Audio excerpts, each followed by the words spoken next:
The courier's involvement had tipped the scale, shifting the fragile balance of power. Despite their defeat at Three Marys and the death of their war chief, the Whitelegs were determined to pursue the other new Canaanites. But when they finally tracked down their prey in Colorado, they discovered the tables had been turned. The Whitelegs who survived the new Canaanites' ambushes were hunted down by dead horses before they could reach the safety of the Great Salt Lake. When word of the Whitelegs' diminished numbers reached the 80s tribe, war was declared, and by year's end, the Whitelegs had been wiped out. The Sorrows fought beside Joshua Graham and the dead horses, eradicating the threat the Whitelegs posed to Zion. When the courier and Joshua Graham felled Salt upon Moons, their victory was celebrated with a great feast. The Sorrows' transformation from a peaceful, timid tribe into a proud and warlike people broke Daniel's heart. He tried to take solace in the knowledge that they would remain in Zion, but it was a small comfort. The Sorrows' innocence was lost. Having helped eradicate the Whitelegs from Zion, the dead horses returned to Dead Horse Point in triumph. They remained neutral toward the Sorrows, but as years went on, there were periods of competitive friction, even violence between the tribes.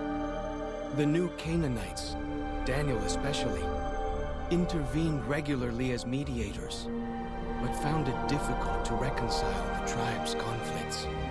The defeat of the Whitelegs in Zion marked a turning point in the fortunes of the Happy Trails Caravan Company. Every 2 months, the caravan met with the new Canaanites in Zion Valley to trade.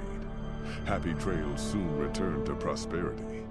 The vigilance of the Sorrows and dead horses in defending southwestern Utah, initially startling to Happy Trails caravans, soon proved a blessing.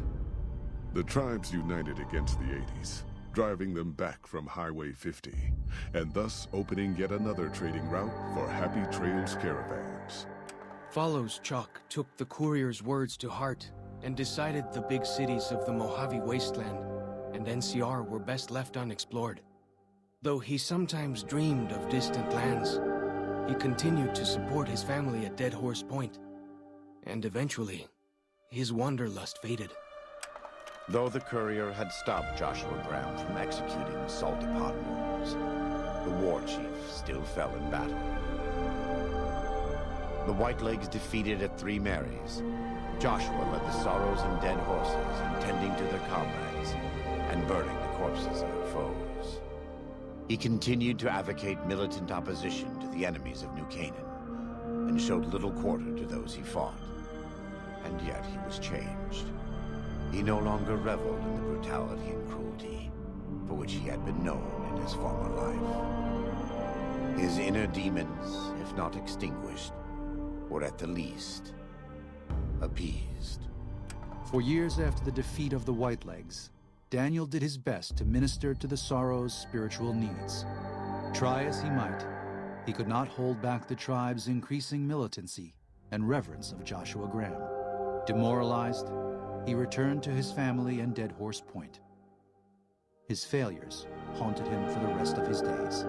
And with that, the courier walked out of the history of the tribes of Zion and back to the gathering storm of the Mojave Wasteland.